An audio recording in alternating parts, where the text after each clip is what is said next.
bonsoir à tous. Alors je vais vous faire juste un petit mot comme ça. Déjà je vous remercie, je remercie Julien, merci Wargame Spirit pour ce raid. C'est super cool d'avoir des viewers. Là il est 19h. On va vous faire patienter un petit peu parce que le lancement de la vente en fait il aura lieu exactement à 20h30. Alors on est plus ou moins à 5 minutes, on est synchronisé sur l'étape sud-est de la OSFF, la FTC. On est sur la troisième partie. Le tournoi a pris un petit peu de retard. Alors comme tous les tournois, on va pas se leurrer. Donc on devrait commencer normalement 20h30, 20h40. On espère que la vente aux enchères va commencer. Pour vous faire patienter, en fait, il y a Maxime Bemer qui est du studio Imaginarium Painting qui est venu sur l'événement aujourd'hui avec ses pinceaux, avec son aérographe et surtout avec un énorme dragon zombie. Un dragon zombie en fait qui a été sculpté par Claybeast Création, par Jérémy qui lui est en train de jouer au tournoi et puis peut-être qu'il viendra peut-être nous faire un petit coucou s'il est chaud, puis surtout s'il a fini sa partie. Voilà, moi c'était juste pour faire passer ce petit mot. Je vous remercie beaucoup. Tous ceux qui souhaitent regarder la démo de Maxime, n'hésitez pas parce que franchement il envoie du lourd. Et je vous fais un petit teaser. Il nous a fait une Alarielle, vous avez vu les photos sur Facebook je pense. Voilà, je ne dis que ça. On va la passer en dernier sur la vente, contrairement à ce qui était annoncé. Normalement elle passait en avant-dernière, mais elle on va passer en dernier Alarielle. Suivez ça. Revenez à 20h30 pour ceux qui souhaitent assister qu'à la vente. Restez branchés pour ceux qui souhaitent voir Maxime. Et je vous dis merci et à tout à l'heure.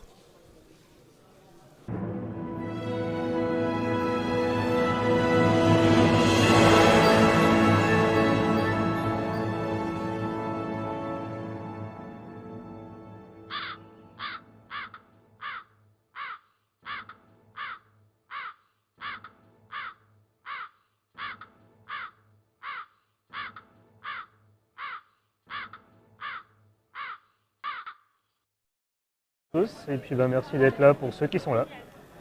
Ce soir le but ça va être d'essayer d'avancer au maximum sur ce dragon zombie. Donc c'est un ami à moi qui me l'a imprimé 3D. Donc il y a quelques petits endroits où on voit les jointures, c'est pas bien grave, ça va être de la figurine de jeu. Le principe c'est d'essayer de vous prouver que sur ce type de figurines qui sont très texturées, on va pouvoir travailler avec des techniques simples, accessibles à tout le monde, sans avoir besoin de talent technique particulier. En l'occurrence, ça va être la technique qu'on apprend tous au tout début, le brossage à sec. Sauf qu'on va utiliser ces fameux pinceaux. Donc c'est des pinceaux qui sont de toutes marques. Je sais que Green Stuff World en fait, Artis Opus en font, mais bon, ils vont être plus chers. Mais ça, c'est du Army Painter. Donc le principe, c'est simplement copier sur les pinceaux de maquillage de nos dames. Donc c'est des poils très fins, c'est très doux. Ça va permettre de faire des brossages à sec sans avoir besoin de trop appuyer, mais il y a tellement de poils que ça va vraiment déposer les pigments en douceur. Donc on peut travailler de façon progressive, comme quand on travaille un dégradé avec des lavis, et de façon successive en allant vers des couleurs de plus en plus claires. Sauf que du coup on le fait au brossage et on va simplement de moins en moins appuyer. Donc l'idée ça va être, on est sur une créature qui a vraiment principalement deux textures, les os et les muscles de la chair pourrie en fait. Donc le principe ça va être de faire un brossage global où on va tout brosser de la même façon.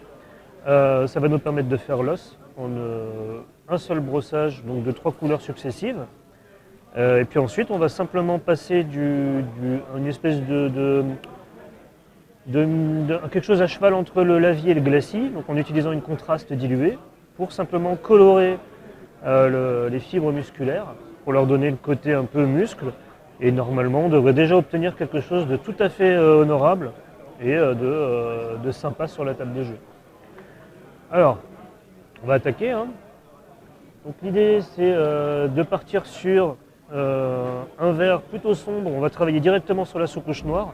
Donc je ne fais pas de zénithal.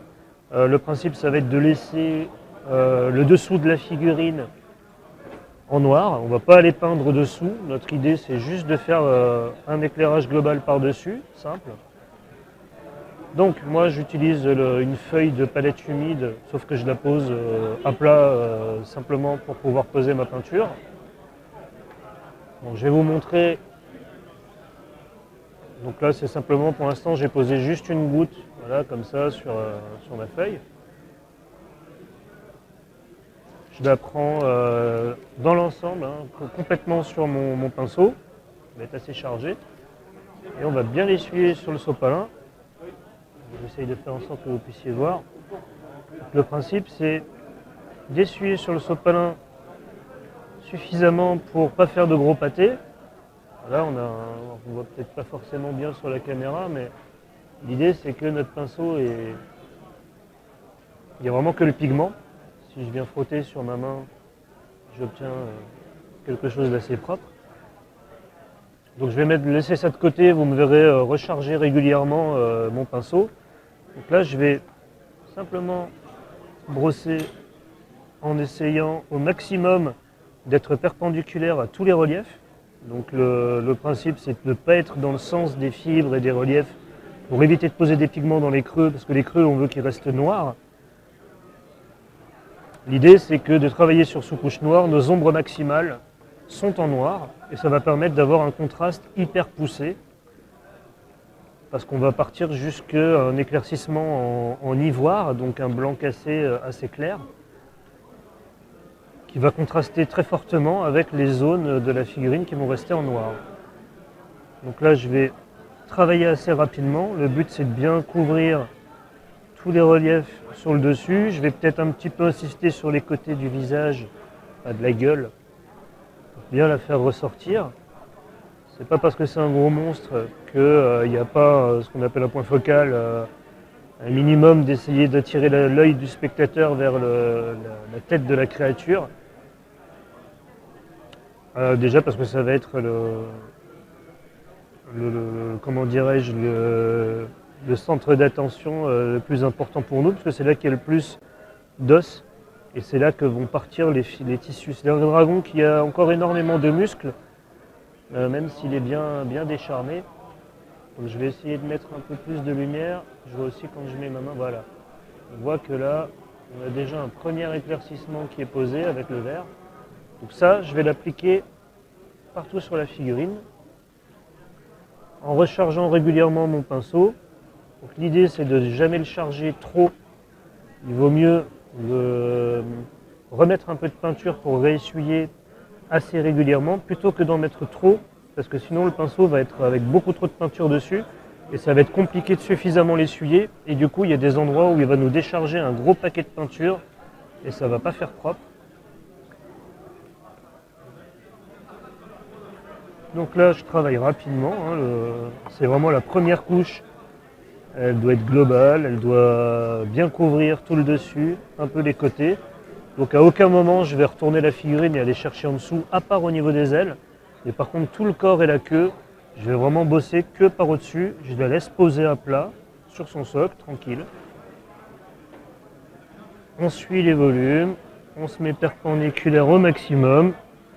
L'avantage que j'ai, c'est que c'est une figue imprimée dans une résine qui est très souple, qui a bien pris tous les détails mais qui reste bien souple, donc du coup c'est très compatible avec cette technique de brossage. Alors, malheureusement, si jamais il y en a qui se posent la question de savoir quelle est la résine, ça malheureusement c'est pas moi qui m'en suis occupé, donc je ne sais pas. Mais je pense que ça doit se trouver assez facilement quand on cherche une résine pour imprimante 3D, une qui reste assez souple, qui... Voilà, comme par exemple je vous montre, la queue elle bouge, il n'y a pas de problème, il n'y a rien qui casse. Les ailes c'est pareil, c'est une figurine vraiment, c'est une résine qui est vraiment, va être idéale pour de la figue de jeu, surtout sur des figues de cette taille-là, où vous ne pouvez pas vous permettre d'avoir une résine qui est cassante ou quoi. Donc pour la technique de brossage à sec, c'est vraiment l'idéal, ça s'y prête vraiment. Donc évidemment, si vous voulez faire ça avec l'aérographe, c'est toujours possible. Mais il y a tellement de relief, il y a tellement de petits creux que ça va être compliqué à l'aéro de ne pas risquer d'aller dans les creux involontairement. Avec le brossage à sec, au moins, vous êtes sûr que quel que soit l'angle d'attaque du pinceau, vous avez zéro chance d'aller dans les creux. Et le principe, ça va être aussi de... J'ai bien choisi mes couleurs. Donc je suis sur une sous-couche noire, là j'utilise un vert, donc là c'est le Reflective Green d'Aka J'aime bien Aka parce que c'est très pigmenté et c'est des peintures très agréables à travailler qui ont un bon pouvoir couvrant. Mais c'est tout à fait possible de bosser avec n'importe quelle marque. Par exemple chez Games, en Citadel, vous pouvez prendre Death World Forest pour faire la couche de base. L'idée c'est d'avoir un vert assez désaturé, qui soit plutôt sombre, pas trop, mais quand même un peu sombre, mais surtout qui n'y ait pas trop de jaune dedans, qui est plus de bleu que de jaune dedans, donc un vert assez froid au final. Parce que on est sur de la chair morte, on est sur une créature morte vivante, donc il faut éviter de lui donner trop de chaleur. Quand on fera notre passage à la contraste sur tout ce qui est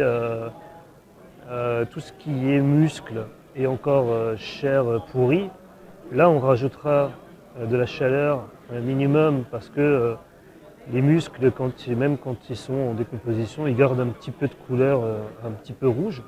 Donc, du coup on partira sur une contraste, un rouge assez froid, donc le Flèche Tireur Red qui contient pas mal de bleu.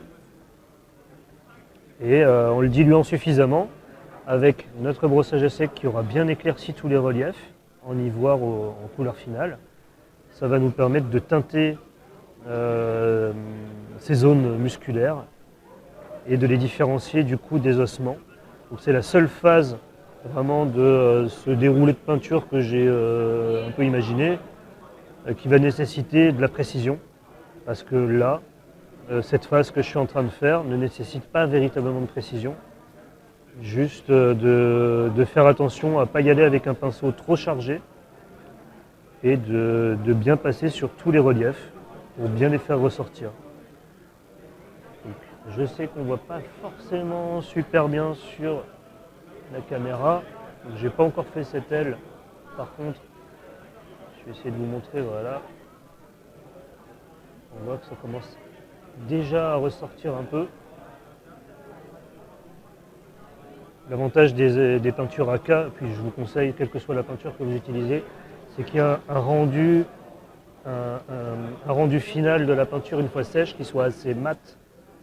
Il ne faut pas que ça ait un peu d'aspect brillant ou satiné. Il faut vraiment un rendu mat. Si vous voulez un rendu satiné à la fin pour faire un petit effet, ça peut être sympa sur le vernis au moment où vous allez vernir votre pièce, d'utiliser un vernis un peu satin. Là, ça peut valoir le coup.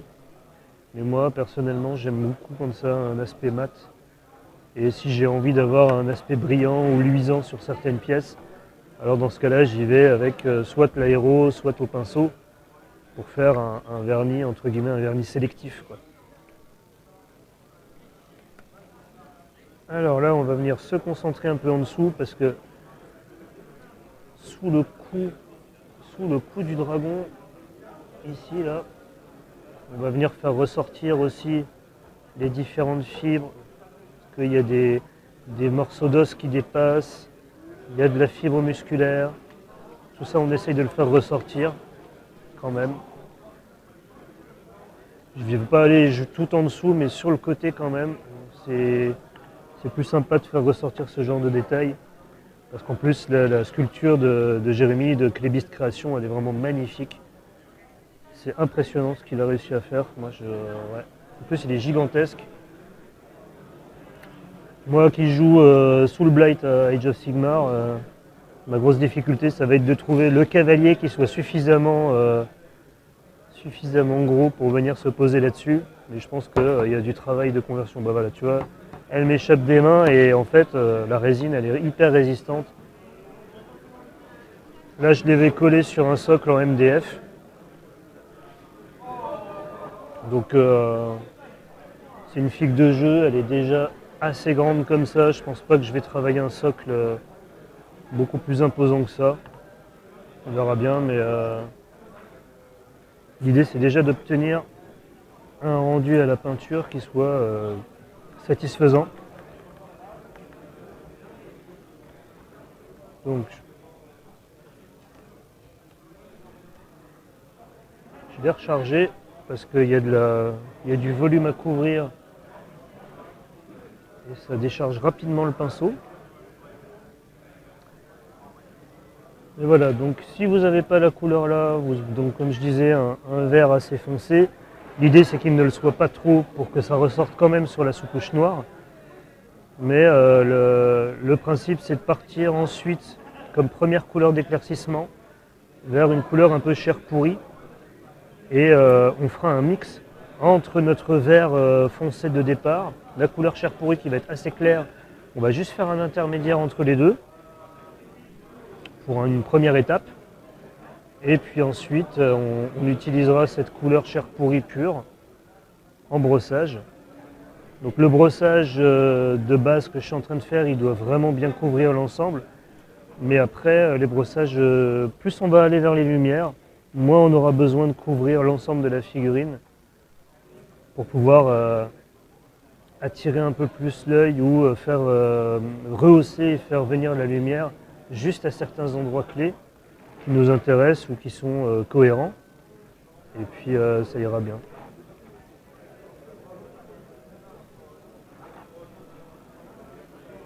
Donc, tadadam, la queue elle a été faite presque en entier. Là, je viens juste vérifier les différentes parties de la figurine qui auraient éventuellement été oubliées. Sur le torse, je vois qu'il en manque, sur le dos, pardon, je vois qu'il en manque un petit peu. Donc, hein, vous voyez, là ici, c'est vraiment, on essuie bien en gros, quoi.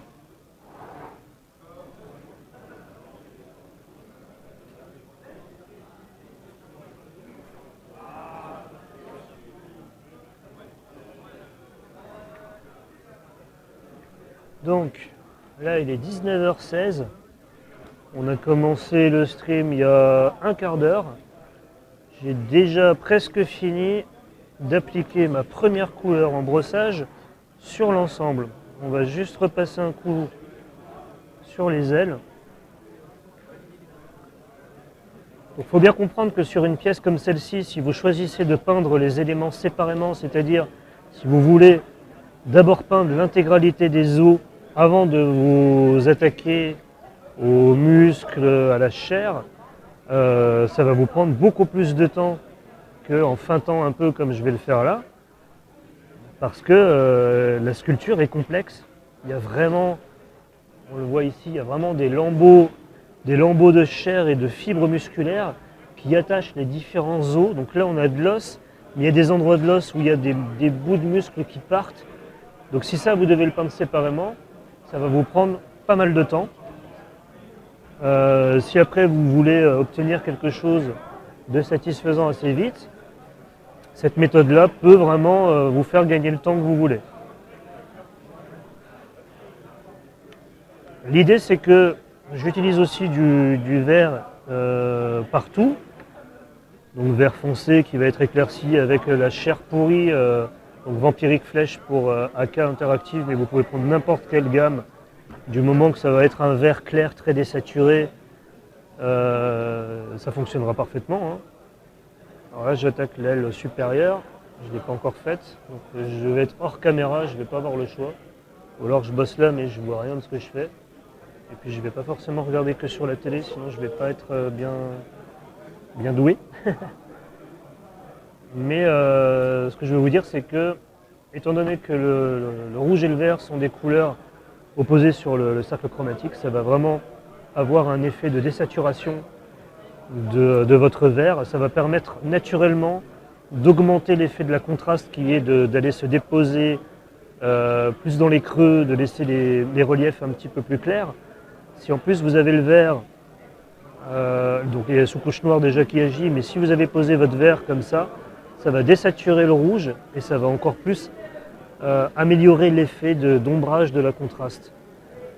Donc c'est pour ça qu'en fait on brosse tout de la même façon, on traite l'os et la chair exactement de la même façon. Et après le boulot ça va être de passer la contraste le plus précisément possible sur les muscles.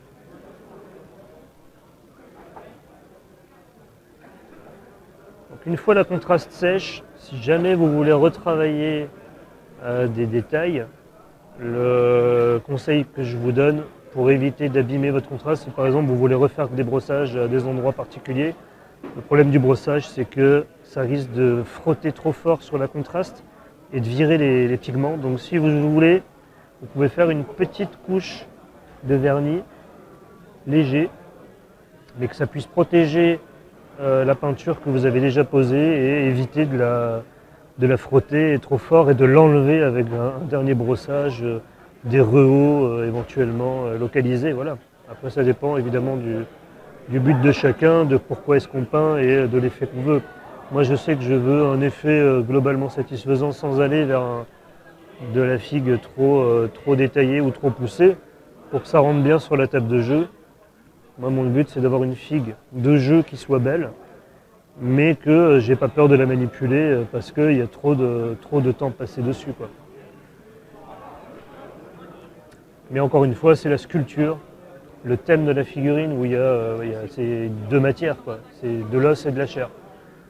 Il n'y a pas de peau, il n'y a pas de métaux, il n'y a pas d'effet magique que je voudrais faire. Après, on pourrait bosser un effet Noécel dans la gueule ou comme s'il avait craché des flammes de glace. Par exemple, ce virme, moi, là je suis parti sur un vert, mais on pourrait partir sur un bleu pour faire un virme de glace, par exemple, un peu à la World of Warcraft de Wrath of the Lich King, que ça pourrait être sympa, quoi.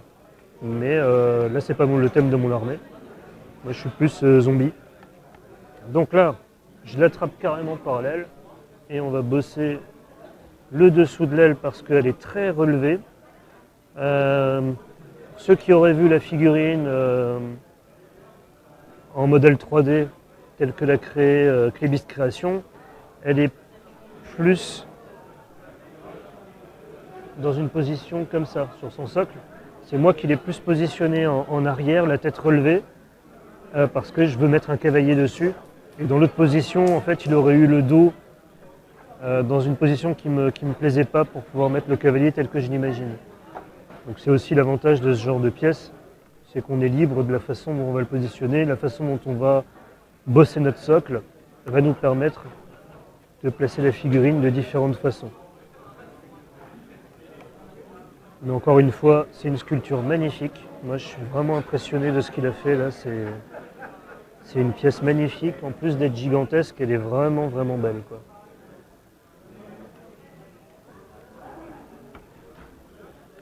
Voilà, en 20 minutes. Alors, je vais essayer d'avoir un peu plus de lumière dessus pour que vous voyez un peu mieux le rendu. On va éviter d'avoir la lampe devant la caméra quand même.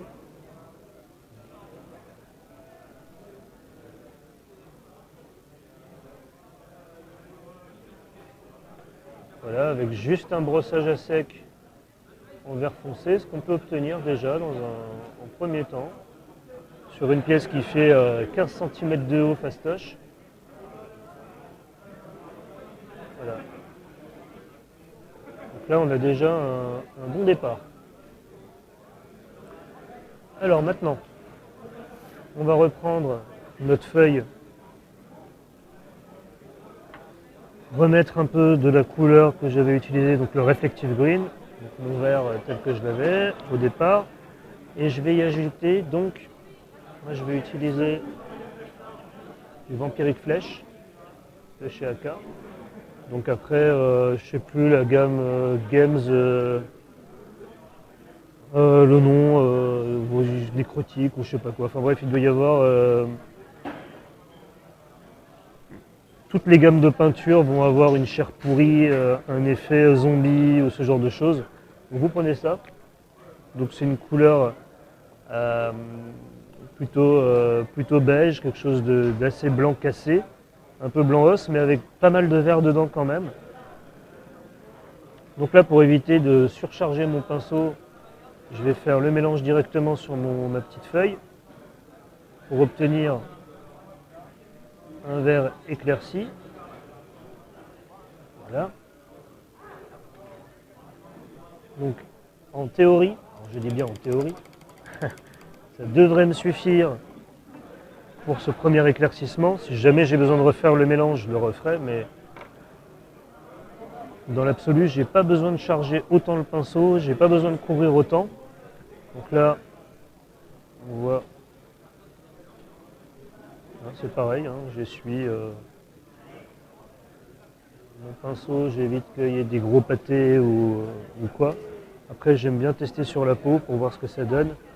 Et il est encore pas mal chargé de la couleur d'avant, mais je ne vais pas le nettoyer. Bah, déjà, pour la simple et bonne raison que pour le nettoyer, il faudrait que je le mouille et puis bah, on n'est plus sur un brossage à sec. Et je ne vais pas utiliser 15 pinceaux. Mais sur le principe du pinceau chargé, c'est pas mal aussi d'avoir un petit peu de la couleur précédente qui est encore dedans, puisque de toute façon, je l'ai mélangé. Et puis on vient vraiment, comme pour un zénithal, par-dessus, frotter assez légèrement, de la même façon que tout à l'heure. On couvre tous les reliefs qui sont bien sur le dessus, que ce soit la chair, les os, ça n'a pas d'importance. L'idée, c'est vraiment de faire ressortir les volumes en douceur. On ne frotte pas fort. Les pinceaux là, ils ont tellement de poils que plusieurs passages légers vont renforcer l'effet plutôt que d'essayer d'obtenir l'effet du premier coup. Il vaut mieux faire plusieurs passages.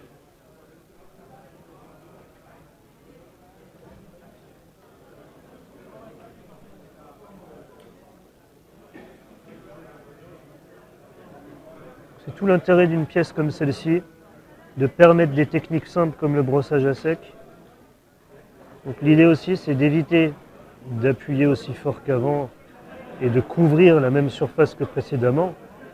Idéalement, c'est réussir à réduire un peu la surface qu'on couvre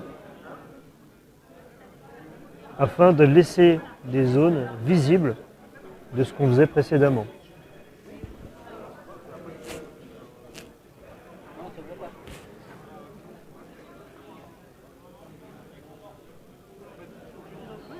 Ah, si tu veux, il n'y a aucun problème, ce serait avec grand plaisir. Je suis très content que... Du coup, au micro, il est au micro. Un micro. Alors bah, il va y avoir Jérémy de Clébiste qui a créé le dragon, qui va vous dire quelques mots. Donc, si tu veux, j'ai mon micro ici. C'est tombé, tout va bien. Non, il a juste perdu sa petite mousse. Tiens, voilà. Voilà, merci. Du coup, on voit pas ma tête, mais du coup, donc c'est moi qui ai modélisé la fille. Moi je vous le dis. Ah ouais, non mais vous ratez rien. Et ouais, non, moi je suis super content de voir cette figurine que j'ai modélisée l'année dernière, du coup, et que j'ai pas encore trop vu peinte. Et du coup, j'ai hâte que tu travailles dessus, parce que je sais que tu fais des choses magnifiques. Et du coup, ouais, c'était moi, quand j'ai modélisé ça, je voulais quelque chose qui soit très inspiré de pour ceux qui reconnaîtront les références World of Warcraft et compagnie, avoir quelque chose de très squelettique et moins... Enfin voilà, le but c'était vraiment de mixer la viande et les os ensemble. Et du coup, j'ai hâte de voir le produit fini et j'espère que vous profiterez bien de ce live. Et merci à tous. Voilà.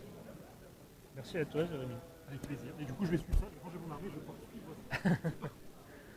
Et parce qu'en plus d'être un créateur doué, Jérémy est également joueur, apparemment un des meilleurs joueurs Séraphon qui soit. Il ne joue que Séraphon, mais par contre il est redoutable avec. Et du coup, on est à Lausanne à l'occasion du tournoi organisé par l'OSFF et la confrérie des Malmouleux, près de Lyon. Et du coup, pour le Téléthon, à l'occasion de ce tournoi, où il y a quand même à peu près 70 joueurs, je crois, par équipe de 8. Donc c'est du lourd, ça dure tout le week-end, et Jérémy fait partie d'une équipe. Donc non seulement il crée des pièces magnifiques, mais en plus il les joue et il est bon joueur et compétiteur. Donc c'est vraiment sympa de voir que dans la communauté, il y a des gens qui soient aussi talentueux et puis avec autant de diversité dans la pratique, d'être à la fois joueur, figuriniste, modélisateur, enfin il est créateur. Voilà. Pour ma part, moi aussi je peins et je joue. Mais c'est clair que moi je joue que les morts vivants comme lui il joue que les séraphons, mais je suis loin d'avoir avec les morts vivants le niveau que lui a avec ses hommes lézards. Mais voilà, pour ce qu'il a dit, effectivement, ça rejoint ce que je disais par rapport à l'idée de mixer les os et la chair. Ça fonctionne effectivement très bien ce qu'il a fait.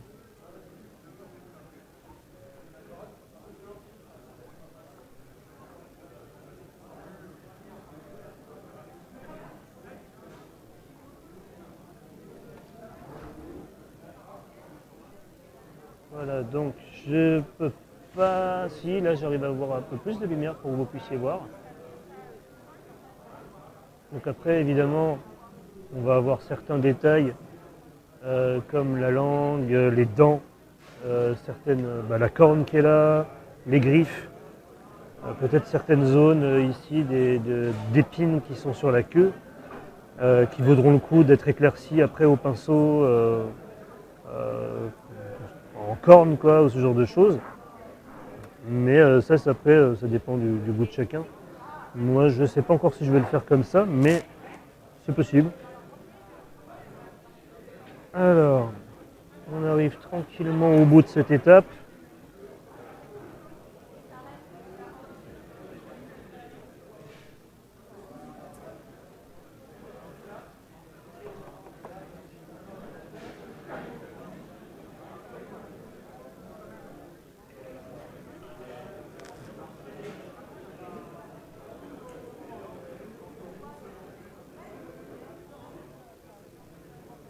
Alors après, pour te répondre, Kayezila, la matière qui a été utilisée, c'est de la résine. Donc il est séparé en 13 parties. Donc on voit très nettement ici, il y a une ligne de moulage. Bon, moi c'est de la figue de jeu pour moi, donc j'ai pas voulu essayer de gommer ces lignes de moulage. Mais c'est un ami à moi qui fait de l'impression 3D, voilà, qui a une imprimante 3D et puis qui utilise une résine apparemment qui garde beaucoup de souplesse. Maintenant, je ne sais pas, malheureusement, je ne sais pas la marque précise de la résine qu'il a utilisée. Mais c'est une résine pour imprimante 3D. Donc après, en termes de coût de revient, c'est dérisoire. Hein. Il me semble bien que c'est très rentable de les imprimer soi-même. Voilà, si vous avez le fichier, c'est qu'on peut imprimer énormément de figurines avec 1 litre de résine et il me semble ça doit être entre 15 et 20 balles le litre la résine pour imprimante 3D en moyenne. Après il y a plein de qualités différentes, mais j'avoue que je connaissais pas, j'ai déjà eu d'autres figurines imprimées en 3D dans les mains, mais j'avais encore jamais vu une résine comme celle-là qui était aussi résistante, qui avait bien pris les détails et qui gardait énormément de souplesse. Et voilà. Après c'est aussi parce que le fichier 3D est top. Ça c'est clair que Jérémy a fait un boulot, c'est vraiment un sculpteur talentueux je trouve. Alors, je remets une dernière petite dose. Voilà, je vous montre encore comment je bosse, hein, c'est vraiment du brossage successif. On ne change rien au principe d'un éclaircissement en couches successives avec des lavis ou de la peinture diluée. Sauf que du coup, on gagne beaucoup de temps. Bellacore se tape l'incruste.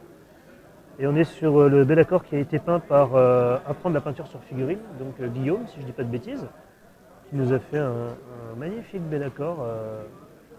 Je trouve, moi, qu'il irait très bien dans une armée de Zench et il va être mis en vente à la vente aux enchères d'ici une petite heure, si je ne dis pas de bêtises.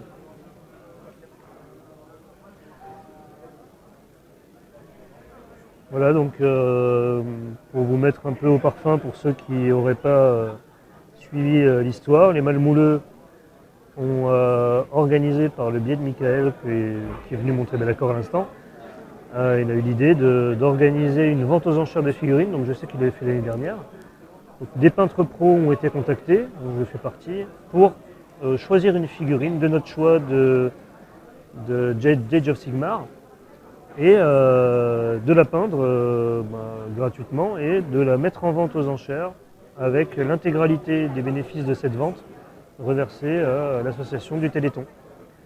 Donc c'est une belle cause, un beau geste, ça fait une petite promo pour les peintres et pour les Malmouleux. Et puis voilà, ça permet de venir en aide à la recherche. Et puis si des gens voient des figues qui leur plaît, faut pas hésiter. Hein, c'est qu'une fois dans l'année. Et je sais que les prix de départ des figurines seront tout simplement leur prix de vente neuf. Autrement dit, c'est après celui qui veut absolument telle ou telle figurine, il enchérit au-dessus. Alors ici on a Light of Eltarion qui est vraiment magnifique. Je vais essayer de le mettre un peu plus proche, mais on ne voit pas mieux. On ne voit pas très bien. Mais vous avez les photos qui sont disponibles sur le site, c'est ça? Sur Facebook. Sur les réseaux sociaux, vous avez toutes les photos des figurines qui vont être mises en vente.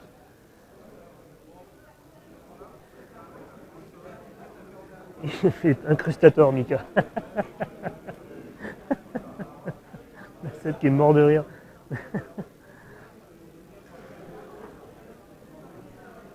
Donc moi, ma figue, il va avoir du mal à l'amener pour la mettre devant la caméra, puisque c'est moi qui ai fait la larielle gigantesque, là.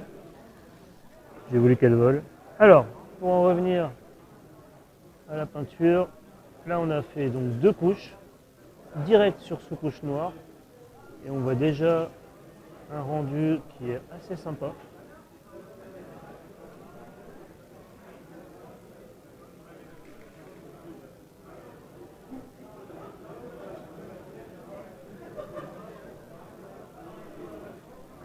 Voilà, donc là, moi ce soir, je ne vais pas faire le socle ou quoi, je ne sais pas encore comment je vais le socler pour mon armée, mais l'idée c'est que je le jouerai un jour. Hein, mais voilà, maintenant, on va utiliser du Vampiric Flèche pur. Donc pareil, hein, on va venir, donc je vais secouer mon pot. La placer directement, on va se mettre là comme ça pour que vous voyez. Voilà, pas plus que ça. Vraiment une petite quantité. De toute façon, je vais peut-être même pas tout mettre sur le pinceau du premier coup. Alors, là par contre, on veut partir sur de l'éclaircissement, donc je vais changer de sopalin pour prendre un propre, pour éviter de remettre des pigments des couleurs précédentes dessus et de les mélanger, de risquer de les mélanger. J'ai déjà encore des pigments sur mon pinceau que je n'ai pas nettoyé plus que ça. Si je le frotte, j'ai encore un peu de pigment qui se dépose, mais vraiment pas grand chose. Alors, c'est parti.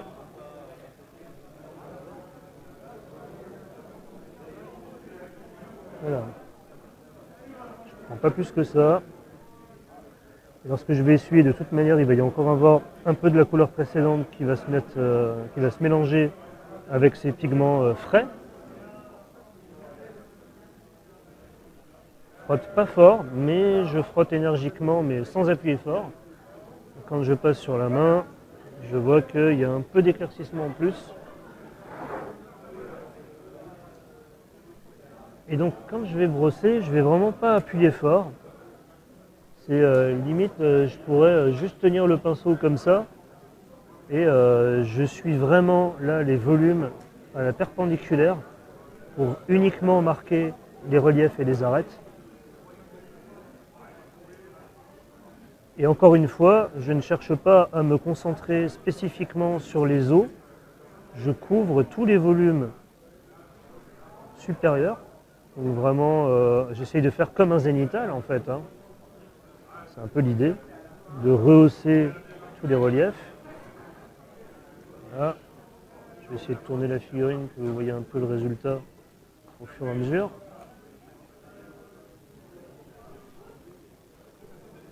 Donc après, pour cette technique de brossage, ce qui va vraiment faire la différence, c'est le choix judicieux des couleurs.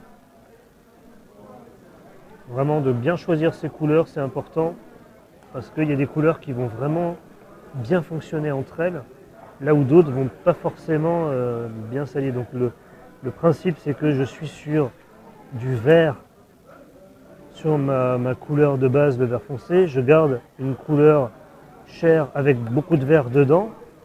Et l'éclaircissement final se fera avec de l'ivoire. Donc il n'y a pas de vert dans l'ivoire, mais par contre, ça va vraiment être le... Comment dirais-je? Dans l'enchaînement de couleurs, ça va rester très cohérent en fait. Ce sera le point de lumière final.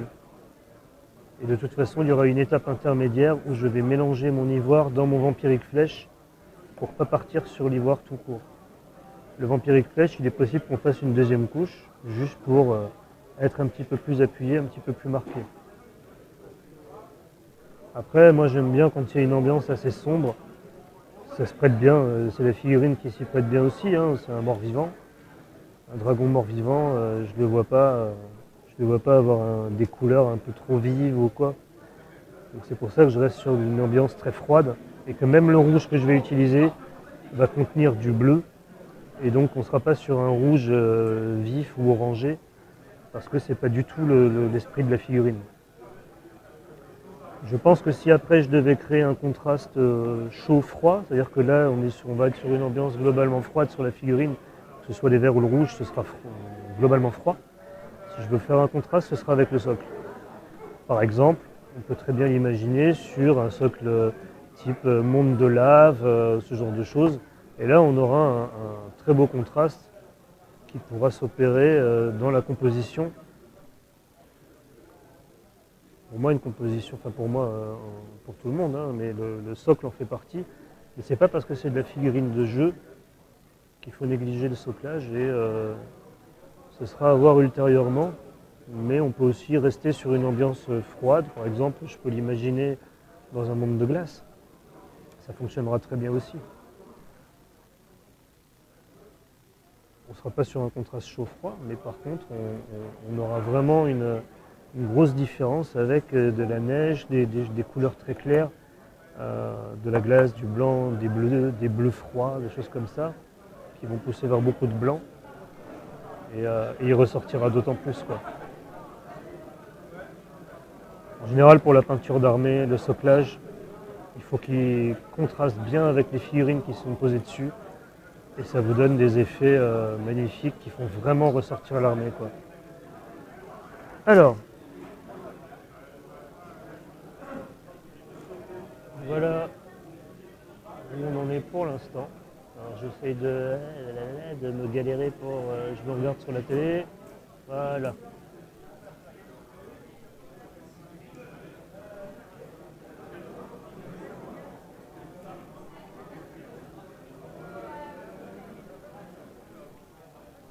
Lucrèce dans les starting blocks pour le dragon. Alors je suis pas sûr de comprendre. En fait, si c'est ce dragon-là ne va pas être mis aux enchères. Hein, je préfère préciser. C'est juste une démo peinture. Donc lui, il ne va pas être mis en vente. Mais vous pouvez le trouver sur le Patreon de Clébist Création et vous procurer le fichier 3D et ensuite de vous le faire imprimer. Mais bon, vu la qualité de la figue et le fait que Jérémy de Clébist soit présent, ça valait trop le coup de faire un live et de montrer ce dragon zombie, de montrer le travail de Jérémy parce qu'il est vraiment talentueux, quoi. Là, cette sculpture, elle est juste superbe. Elle est juste superbe, tout à fait, ouais. Il est ouf, ce dragon zombie.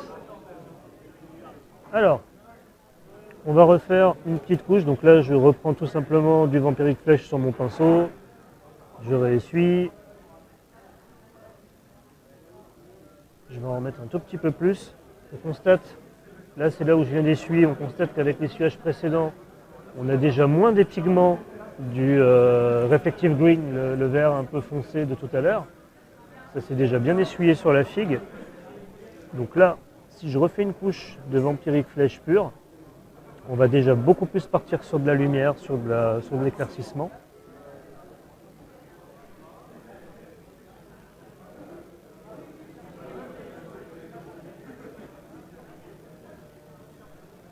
Voilà.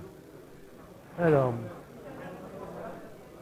là je vais essayer de me concentrer vraiment plus sur le dessus de la figurine. Donc là je vais me mettre sous l'autre caméra. La blague. Voilà. C'est la technique, c'est la technique. C'est à moi. Donc on va essayer d'avoir ce point de vue un peu comme celui-là, au maximum en tout cas. On va tricher avec certaines zones, mais...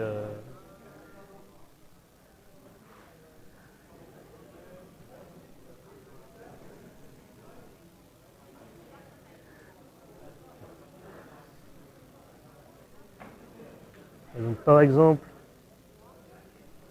là vous avez un exemple de, il faut s'adapter au volume qu'on peint. Donc là on va avoir les os qui sont dans cette direction, donc on les prend perpendiculairement, mais il faut faire attention de ne pas venir ici où on a les volumes des fibres musculaires qui sont complètement dans le sens du coup de pinceau que je mets sur les os.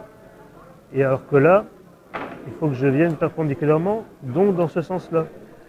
Donc c'est vraiment s'adapter, bien observer les zones, et puis tout simplement venir à la perpendiculaire. Donc c'est pour ça des petits coups de pinceau assez rapides.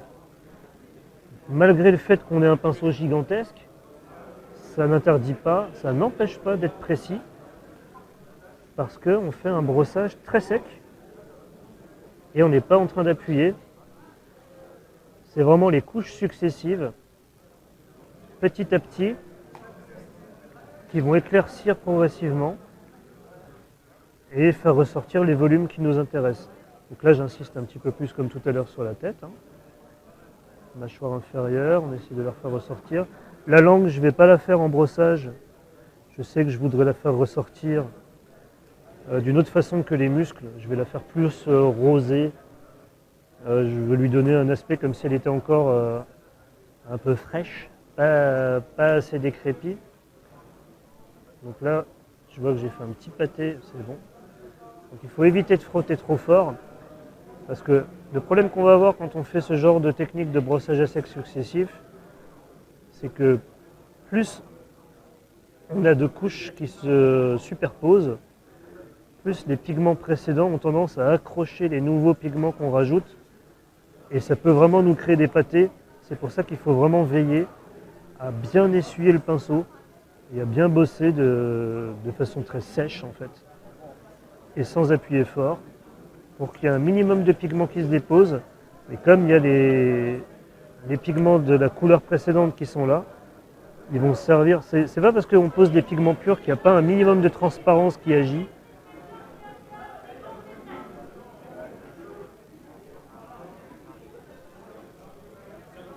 Donc, je me concentre un peu sur ce que je fais. C'est la lame. Donc, je prends une zone, là, par exemple, un côté de la queue, et je la suis tout du long, pour être sûr de ne pas en oublier. Je vais me remettre un peu devant la caméra.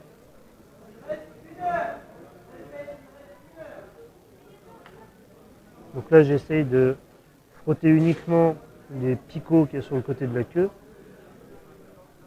pour bien choper l'arête qu'il y a de chaque côté, pour bien la faire ressortir. Parce que c'est un beau volume, ça.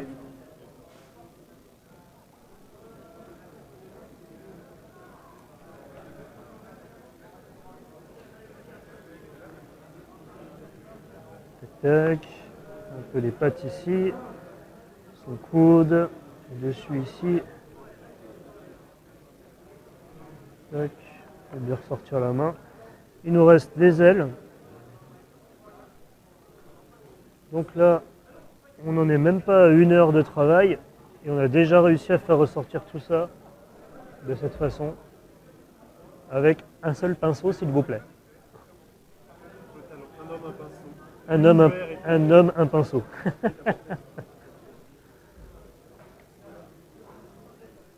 Donc, j'accélère un petit peu le rythme. Vous avez compris le principe, je pense.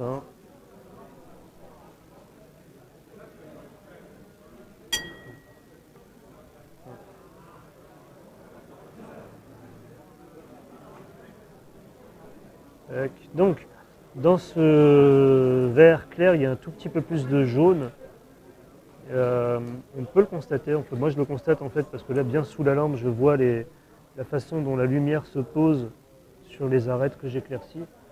Vous pouvez un peu le voir là, on voit qu'il y a un petit peu plus de jaune. Donc, dans votre choix de couleur, pensez à ça.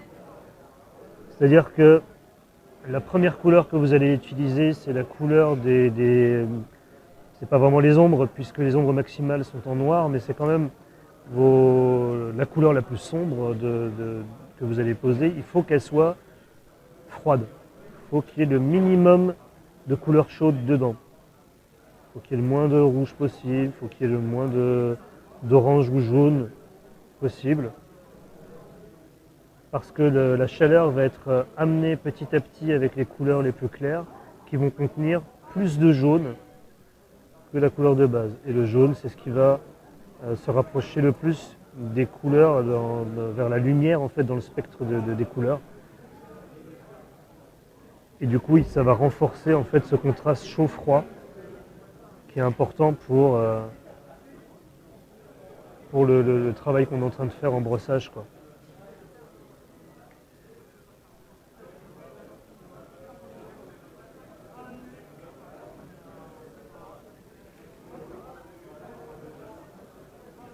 Voilà, donc maintenant, on va reprendre notre petite palette. Donc l'avantage, c'est que ça sèche complètement sec, il n'y a pas de problème, je peux revenir dessus. Donc, on va reprendre notre vampirique flèche et on va lui mettre à peu près, je dirais, 30%, 20-30% d'ivory pour faire un premier éclaircissement de ce vampirique flèche. Donc là, j'ai mis cette quantité-là. Ivory, je vais bien le secouer. Hop. Donc, je vais mettre une petite pointe à côté parce que l'ivoire, c'est vraiment une couleur qui éclaircit très fortement. On va faire notre petit mélange.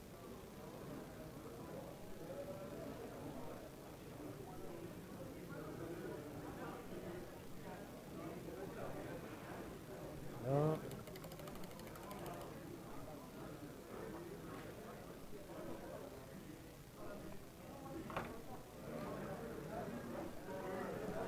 Mon pinceau est bien sec, même s'il y a encore des pigments dessus, tout sera nettoyé en même temps. J'aime bien utiliser la paume de la main. La peau, c'est vraiment idéal pour tester notre pinceau.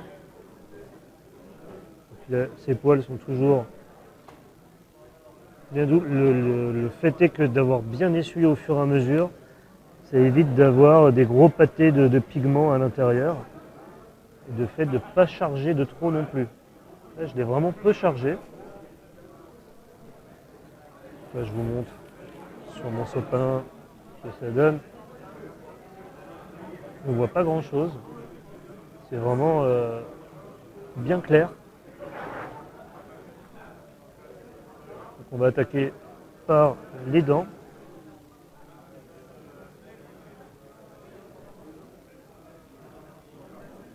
La tête, je vais vous montrer un peu comment ça rend.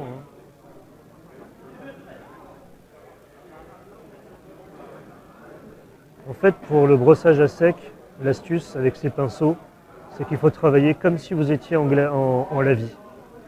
Donc vous faites vos mêmes mélanges de couleurs progressivement et vous agissez comme si c'était des lavis, sauf que vous faites à la place un brossage. Et vous allez voir que c'est tout aussi efficace pour vraiment avoir des effets de lumière qui se posent de façon progressive.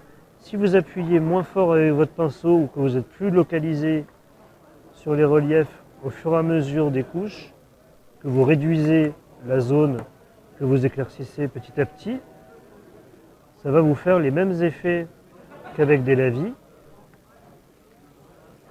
Encore une fois, bien sûr, grâce à la texture qu'il y a sur la figurine. Une figurine lisse, vous n'allez pas pouvoir faire ce genre d'effet à ce point-là quand même. Même si ça m'est arrivé de tester et de voir qu'on pouvait réussir des brossages à sec convaincants et assez poussés sur des surfaces relativement lisses. Mais c'est moins évident parce que ça nécessite de vraiment être précautionneux sur la façon dont on frotte pour éviter d'avoir des coups de pinceau visibles. Ici, sur une figurine de dragon mort-vivant, honnêtement, limite d'avoir quelques petits coups de pinceau visibles, ça va rajouter au contraire de la texture et ça va absolument pas déranger parce que voilà, les ossements, la chair pourrie, toutes ces choses chopent la poussière, se prennent des coups. Voilà, je triche un peu avec ce modèle, quoi, on va dire.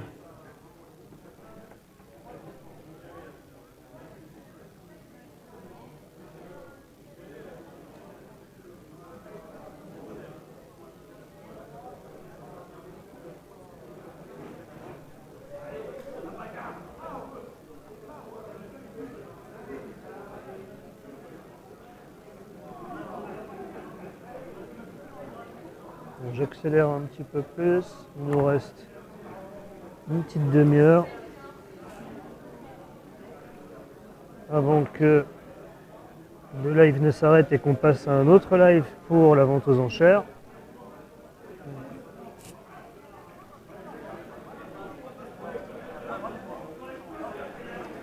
Donc il ne sera pas terminé dans les moindres détails. Évidemment, il y aura plein de choses qu'on peut rebosser. Les yeux, on peut créer un OSL par-ci par-là pour des effets magiques. On peut travailler des zones de chair un petit peu différemment. On pourra, je sais pas, par exemple pour ce genre de choses, un effet qui peut être sympa. Après, si vous avez un aérographe, vous pouvez vous amuser avec un bleu foncé, ou voire même, si vous voulez, même un bleu turquoise, si vous voulez créer un joli effet, parce que dans le turquoise, il y a un tout petit peu de vert. Ça va vous permettre d'aller avec l'aérographe, de faire un petit glacis dans les creux. Pour teinter légèrement les creux en bleuté, ça va améliorer la richesse dans les ombres. Plutôt qu'elles soient totalement noires, d'avoir un petit reflet bleuté, ça peut vraiment enrichir le travail et mettre plus d'informations chromatiques à l'œil du spectateur. C'est sympa comme effet, ça rend toujours bien. D'avoir des ombres noires à la base, mais légèrement teintées. On croit que ça se voit pas, mais en fait si, ça se voit. Et quand ça fonctionne avec des couleurs comme ça autour, d'avoir un peu de vert dans votre bleu, ça va améliorer l'effet de profondeur et ça va éviter d'avoir des ombres, même si elles sont noires. Elles peuvent avoir un aspect peut-être un peu plat par endroit. Par exemple dans les creux ici, ça peut être sympa de mettre un petit reflet bleuté. Ça pourrait être bien si vous avez un aéro, faut pas hésiter. C'est possible au pinceau, hein. C'est juste qu'avec l'aéro, vous avez un effet plus uniforme et vous risquez pas de mettre un gros pâté. Si vous le faites au pinceau, pensez toujours à décharger votre pinceau pour éviter d'avoir trop de peinture dessus ou que ce soit trop liquide et que du coup ça vous fasse un gros tas de flotte coloré qui va se balader partout et couler dans tous les creux et vous contrôlez plus ce qui se passe, quoi. Voilà. Donc là, il ne nous reste plus qu'à faire un passage en remettant le vampirique flèche, mais cette fois-ci à moitié avec de l'ivoire. Et après, on fera un tout petit rehaussage avec de l'ivoire pur, mais tout petit, parce que sinon, il y en aura trop. Donc là, j'ai mis à part égale. Je mélange.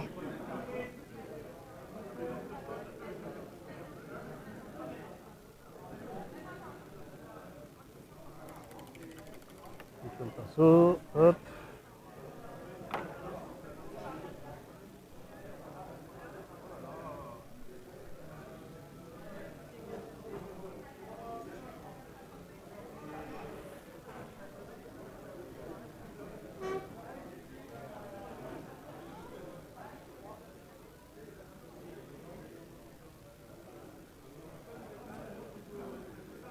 Voilà, c'est bien essuyé.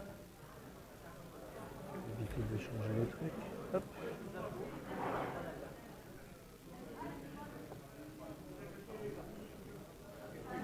Donc encore une fois, je me concentre encore plus sur les reliefs les plus marqués.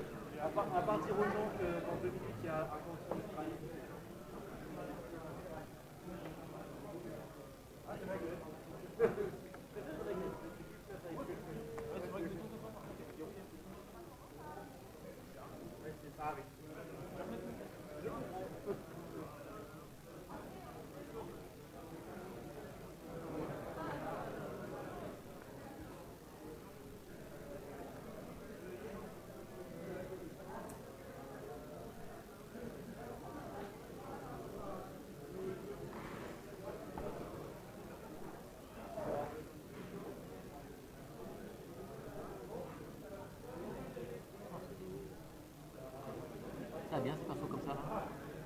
Ah ben, ils sont idéaux pour le brossage à sec, ces pinceaux.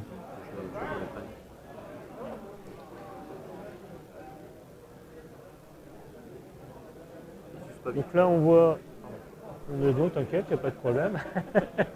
J'ai un joueur qui était intéressé, ils sont encore en train de faire leur dernière ronde pour le tournoi d'Age of Sigmar et qui est venu, qui pense qu'il va prendre ses pinceaux. Parce que effectivement pour le brossage à sec, il vaut vraiment mieux un pinceau rond comme ça que des pinceaux, par exemple, désolé de faire de la mauvaise pub à Games Workshop, sur le coup là en tout cas, mais leur pinceau de brossage plat, bon, c'est pas l'idéal pour de beaux brossages. Le mieux, ça reste ça, quoi, clairement. Mais comme Games Workshop, c'est toujours flairer les bons plans et puis s'y mettre aussi, je pense que tôt ou tard, ils se mettront à ce type de pinceau et qu'ils en vendront un jour. Hein.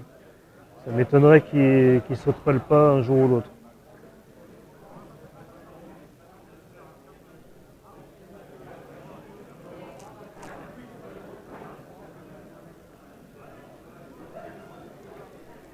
Tac.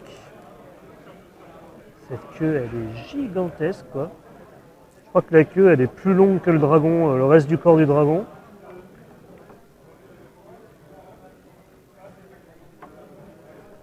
Je me demande même en fait si mon vampire que je veux mettre dessus, je vais pas le mettre, je vais pas faire un truc à côté et puis avoir le vampire debout. Comme il y a beaucoup de joueurs qui ont déjà pu le faire, j'ai constaté. C'est une bonne idée, je trouve. Et puis du coup, ça permet d'utiliser le vampire qui nous plaît. Alors, Obi Kanabi, Obi Kanabi. Oui, là, l'Ariel a son socle officiel. Et apparemment, toutes les figues de la tombola vont avoir leur socle taille officielle pour le jeu. Donc, l'Ariel est jouable. La façon dont je l'ai conçu, il y a plusieurs endroits, notamment la grotte à l'intérieur. Il y a 2 ouvertures derrière où on peut passer les doigts pour l'attraper de façon très solide. On peut la manipuler dans tous les sens, la soulever, il n'y a pas de problème. Et toutes les figues sont jouables, même celle-là. Ouais. Elle a été conçue pour être jouable.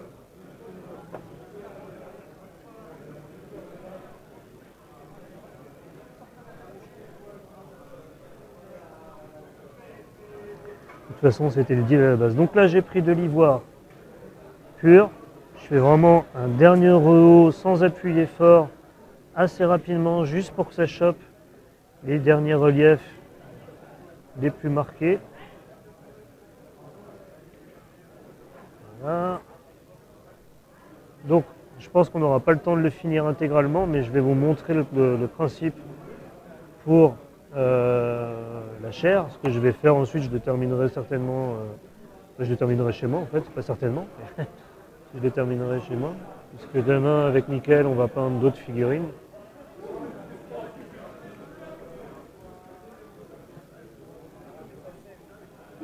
Voilà.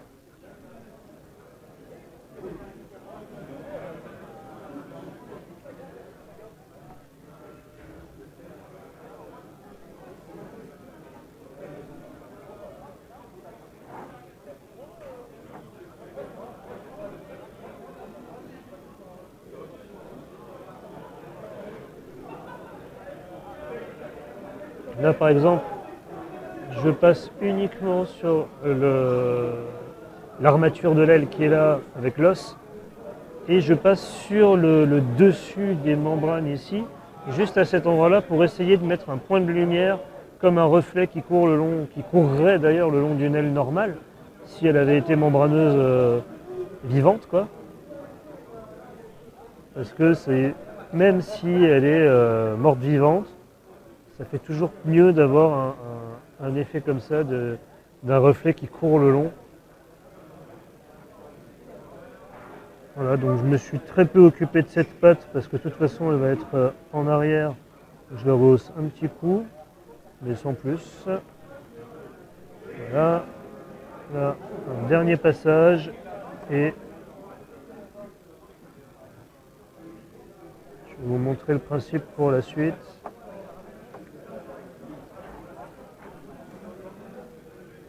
Un petit peu là.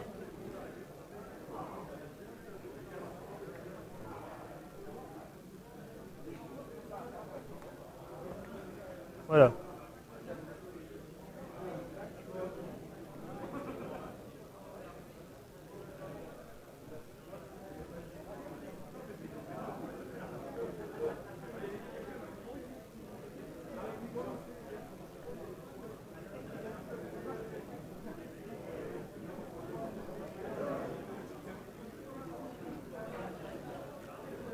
Donc, je vais juste prendre quelques minutes pour nettoyer mon pinceau de brossage. Donc pour nettoyer ces pinceaux-là, tant que c'est frais dessus, vous le plongez dans l'eau, vous frottez au fond. C'est un pinceau de brossage, il est prévu pour. Vous ne faites jamais ça avec un pinceau normal, mais ça vous pouvez. Je vous le recommande même, ça va permettre de virer les pigments facilement. Vous essuyez, j'écarte un peu la figurine pour éviter les accidents débiles. Vous essuyez bien sur le bord, vous prenez un sopalin propre et en fait ce que vous faites c'est vous essuyez assez fortement pour virer les pigments qui restent et vous frottez. Ça va vous éliminer les pigments restants et vous recommencez l'opération 2, 3, 4, 5 fois ce qu'il faut. Si jamais vous avez malencontreusement oublié de nettoyer votre pinceau de brossage à sec, ça peut arriver. Si on saute à une autre étape, qu'on le pose de côté, que votre femme vous appelle pour aller manger et puis vous oubliez votre pinceau et vous revenez, ça a séché. Une bonne astuce, ça consiste à le mettre la tête en bas. Vous prenez des petits godets comme ça, vous mettez du nettoyant pour aérographe, par exemple celui de Prince Auguste, c'est très bien. Et vous laissez juste la tête du pinceau tremper dedans, par capillarité ça va remonter un peu le long des poils. Vous le laissez quelques heures comme ça, et ensuite vous faites comme je fais là, mais le fait d'avoir mis le nettoyant pour aérographe, ça aura décollé les pigments et ça les aura dilués. Et du coup, vous aurez plus de travail d'essuyage et de trempage et compagnie, mais votre pinceau, il sera nickel après, quoi. Ça m'est déjà arrivé, j'ai récupéré le pinceau totalement, sans aucun problème. Voilà, voilà. Donc, la dernière étape, on va prendre justement... Ok, alors 2 secondes. Je vais laisser Bastien vous faire une petite annonce. Et moi, je vais préparer simplement la suite en vous montrant au fur et à mesure ce que je fais.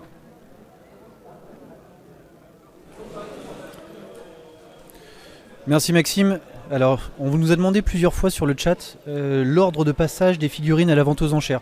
Du coup, je vais faire le petit descriptif parce que je viens de poster une vidéo sur Facebook et il va manquer 3 figurines qu'on n'a pas reçues pour l'instant, mais qui sont peintes, ne vous inquiétez pas, et qui seront envoyées, qui seront bien mises aux enchères. On a des diaporamas, on a des vidéos pour les voir pendant la vente et vous pourrez enchérir dessus.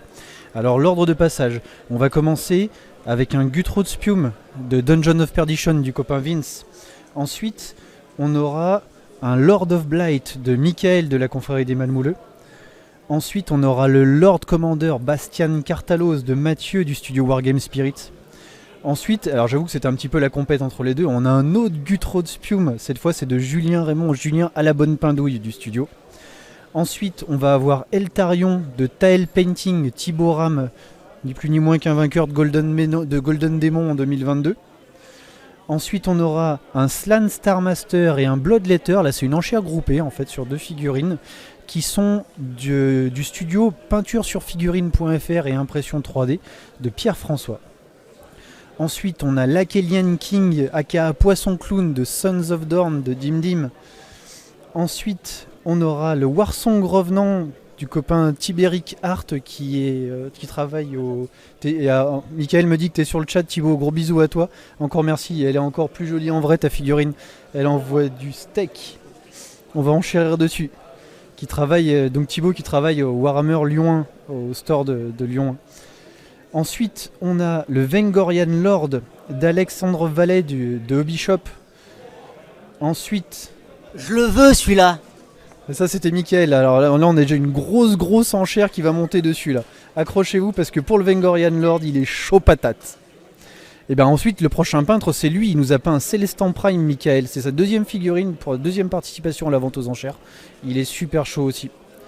Ensuite on a le Black Coach de Jérémy du studio Paint My Axe. Ensuite, c'est là où il y a une petite modification peut-être par rapport à l'event Facebook. On va avoir Bellacor de Guillaume de Apprendre la peinture sur figurine. Ensuite, on aura Crondis de Julien de Wargame Spirit. Encore merci pour le raid, Julien.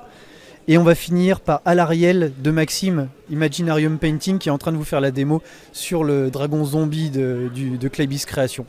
Voilà, je vous remercie beaucoup et je vous relaisse avec Maxime pour la suite de la démo. On se retrouve dans une 20-30 de minutes maximum pour la vente aux enchères. Merci. Et re tout le monde. Donc je vous ai montré juste la façon dont j'avais préparé un peu mon mélange. Donc j'ai pris du Flash Shader Red, j'ai mis 3 doses de contraste médium et 2 de l'amiane médium. Quand j'ai testé sur le sopalin, j'ai vu que ça allait être un peu pas assez dilué. Donc j'ai remis je sais plus 2 ou 3 doses de contraste de l'amiane médium, pardon. Alors le contraste médium, il va permettre de vraiment garder la pigmentation forte à la base. Le lamiane, lui, il va avoir tendance à fluidifier la peinture. Moi, mon but, c'est que ça fasse un effet à cheval entre le contraste et un glacis classique. Mais je veux que ça teinte vraiment les surfaces. Donc là, je vais arranger un peu mon plan de travail pour pouvoir me placer pour que vous voyez. On va faire cette zone-là. La cuisse ici à l'arrière. Donc on regarde bien ici, là on va avoir de l'os et ici on a un muscle qui est attaché dans l'os. Donc je suis des fibres musculaires et je passe simplement mon mélange et puis voilà, on tourne la figurine, on observe, on regarde bien les différents volumes. Et on repère les muscles et les tendons et on leur met un coup de ce mélange. Alors je sais que pour l'instant vous n'allez pas voir grand chose sur votre écran parce qu'il faut que je vous mette bien orienté vers la lumière. Mais globalement il ne va pas y avoir besoin d'en mettre beaucoup ou partout parce qu'il y a vraiment un mix. Comme disait Jérémy quand il expliquait la façon dont il avait conçu la figurine. C'est vraiment un mélange d'os et de tendons et de chair dans tous les sens. Donc c'est assez intéressant à bosser, d'essayer de faire ressortir certaines parties. Bon alors, moi je précise que c'est de la figue de jeu, donc j'ai pas voulu aller trop loin. Ça m'intéressait pas de vouloir pousser le truc trop loin. Mais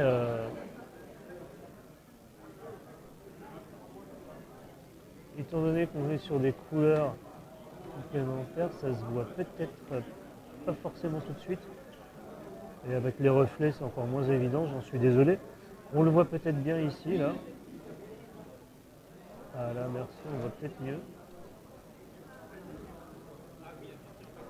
Donc le fait d'avoir mis du lamiane, des médiums dans la contraste, ça va éviter qu'elle ait un aspect trop brillant. De manière, je ne charge pas, je teinte vraiment les surfaces en rouge. Voilà. Il faut vraiment laisser les os bien verdâtres. Mais voilà, les zones de la figurine qui sont des muscles, ne pas hésiter à repasser parce que le fait d'avoir dilué, ça évite que la contraste soit trop pétante. Je veux vraiment que ça fasse comme un filtre. Et si j'ai besoin de renforcer l'effet, alors je passe une deuxième couche. Parce que le problème, c'est que si je ne dilue pas et que je prends la contraste directe du pot, ça va être trop fort et je ne vais pas maîtriser l'effet. Et il y a des endroits où il va y en avoir trop et ça ira pas. Là, je vais pouvoir hiérarchiser l'effet rougeâtre, avoir des endroits où il est plus estompé, avoir des endroits où il est plus marqué. Et tout simplement, pour mieux le marquer, j'ai juste à passer une deuxième couche et c'est tout. Comme avec des glacis et des lavis classiques quand on travaille par transparence. Donc évidemment la corne, c'est de la corne. Par contre, c'est ici, au niveau de la tête, qu'on va avoir le départ de toutes les fibres musculaires qui partent dans le cou. Donc c'est là que c'est intéressant aussi de faire la transition entre la chair et les os, de donner un aspect organique. Après, il y en a qui vont vouloir un effet brillant. Une bonne astuce consiste à mettre du Blood for the Blood God. Vous le diluez avec du lamiane médium. Vous mettez une petite pointe d'encre noire type Nuln Oil, parce que le sang, quand il sèche, il a tendance à ternir, à noircir légèrement. Donc vous allez pouvoir avoir cet effet de sang frais, c'est possible. Alors, c'est un peu plus dégueulasse par contre, mais ça peut avoir un effet assez sympa si vous aimez ce genre de côté un peu sale. Moi qui joue que mort-vivant, je vous avoue que c'est fort possible qu'une fois chez moi, je m'amuse à le faire. Il y a des endroits où je viens de rehausser et renforcer les effets que j'ai créés. Mais en tout cas, j'aurai une base déjà bien propre, bien faite. Et surtout, comme je vous expliquais en début de stream, assez rapidement faite au final. Hein, parce que là, il est 20h15. J'ai commencé il y a 1h15. Voilà ce qu'on a, quoi. Donc une fois que ça sèche, là on le voit bien, une fois que ça sèche, ça perd la brillance évidemment, hein. Et du coup on voit ressortir.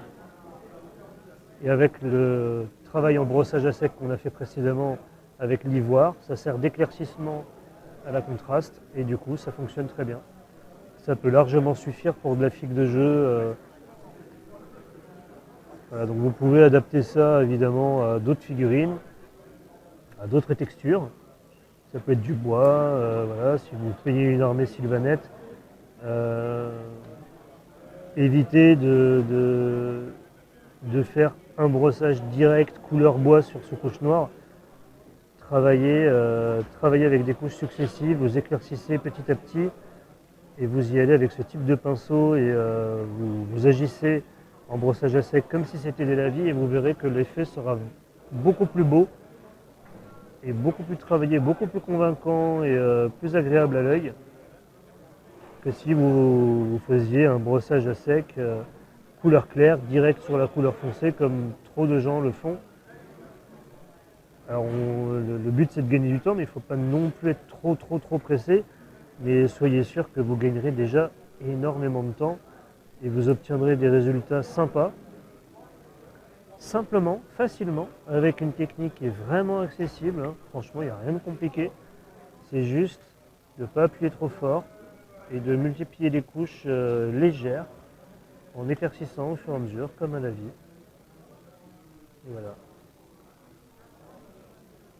Dire qu'on a des peintres célèbres comme Richard Gray qui est vraiment célèbre pour la beauté de ses dégradés, de ses peintures, de ses freehands, qui lui-même a expliqué que certains effets qu'il fait au pinceau, il aurait très bien pu les réaliser avec un brossage à sec bien propre et avec des couleurs dégradées successivement les unes derrière les autres.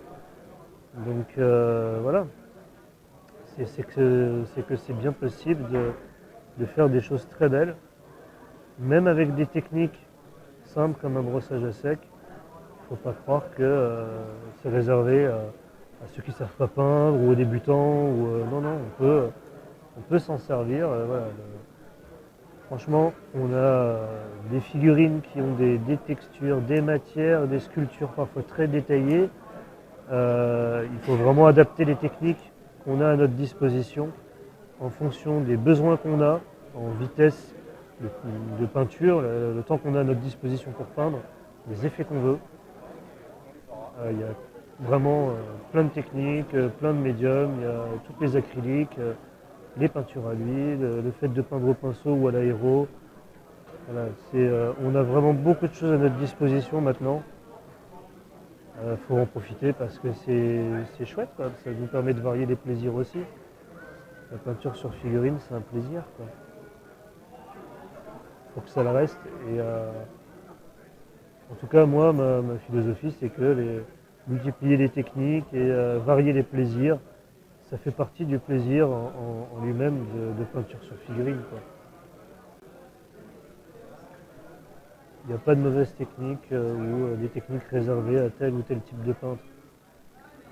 Il y a des techniques plus ou moins accessibles, ça c'est une chose, mais une technique qui est accessible à un débutant ne veut pas dire qu'elle ne va pas être utilisée par quelqu'un d'un niveau élevé. Au contraire, on peut vraiment adapter les techniques et les améliorer et les affiner. ça, c'est un bel exemple. Et ces pinceaux là, en tout cas, avec ces bouts ronds, c'est vraiment idéal pour le brossage. Voilà, donc là je vais vous montrer un peu à quoi ça ressemble. On va s'arrêter là.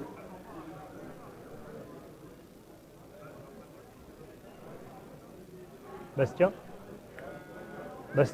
Sébastien. Tu peux mettre en grand pour montrer le résultat final? Ouais, merci. Donc, on voit bien les zones d'os et les zones de chair qui se détachent grâce au filtre rouge que j'ai passé. Alors ça fait déjà un rendu assez sympa, un peu grimdark parce qu'assez sale, assez sombre, mais il y a quand même les éclaircissements bien placés au bon endroit. Après, rien n'empêche de venir, donc comme je vous disais, si on fait un brossage là-dessus, pour cette zone, les zones de rouge, je veux dire, c'est mieux de faire un tout petit coup de vernis, léger, juste pour bien fixer les pigments rouges qui sont déposés en filtre et qui sont du coup très fins et donc assez fragiles au frottement. Et si on fait un brossage à sec là-dessus, le risque c'est de virer les pigments rouges. Donc l'idéal c'est tout simplement petit coup de vernis et ensuite vous faites un brossage à sec avec un rouge assez vif, mais vous faites vraiment un brossage à sec très léger. Si vous avez envie de renforcer légèrement le rouge à cette zone-là, c'est tout à fait possible. Mais voilà, soyez prudents. Quand vous passez de la contraste c'est toujours des couches très fines, à moins que vous mettiez des gros pâtés, mais je vois pas l'intérêt. Mais voilà, faites attention à ça pour respecter le travail que vous avez fait et éviter de l'abîmer, quoi. Là on voit bien sur le côté.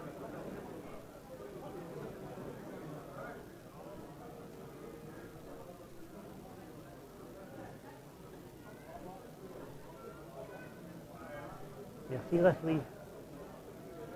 Ouais, le X7 de chez Tamiya, c'est top, ouais. Ouais, Guillaume, ouais. Il est vraiment bien, ouais. Après Tamiya, par internet, voilà. Après, pour ceux qui ont un revendeur games qui fonctionne, je sais qu'il y en a qui sont des allergiques à la commande sur internet et qui aiment bien aller en magasin acheter leurs trucs. Après, vous pouvez trouver des trucs. Merci Guillaume. C'est du speed paint en à peine plus d'une heure.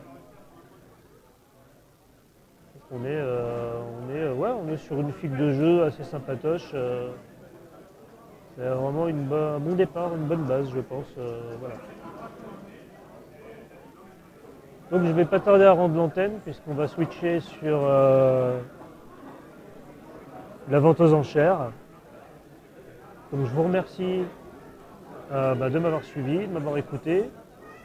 Et puis voilà, s'il y en a qui ont des questions, bon, j'ai mon Insta, mon Facebook, sur Imaginarium Studio, faut pas hésiter. Voilà. En général, les peintres sur figue, on n'est pas avare de conseils quand on nous pose des questions, donc voilà. Ah, maquettiste à l'ancienne, oui, effectivement. Ouais. Voilà, merci à tous, et puis bon stream pour cette vente aux enchères au profit du Téléthon. Merci Guillaume. Allez, la bise à tous, bonne soirée, bon week-end.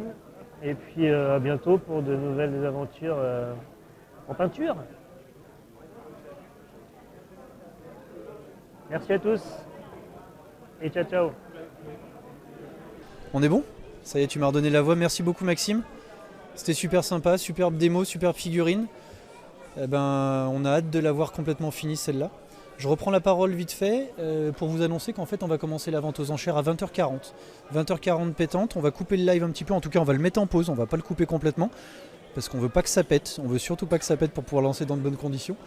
20h40 début de la vente aux enchères, on va mettre en place le setup, restez connectés, n'hésitez pas, on va essayer de suivre encore un petit peu le chat, donc si vous avez des questions à poser, on va y répondre en même temps. Et je vous dis à tout à l'heure, merci beaucoup.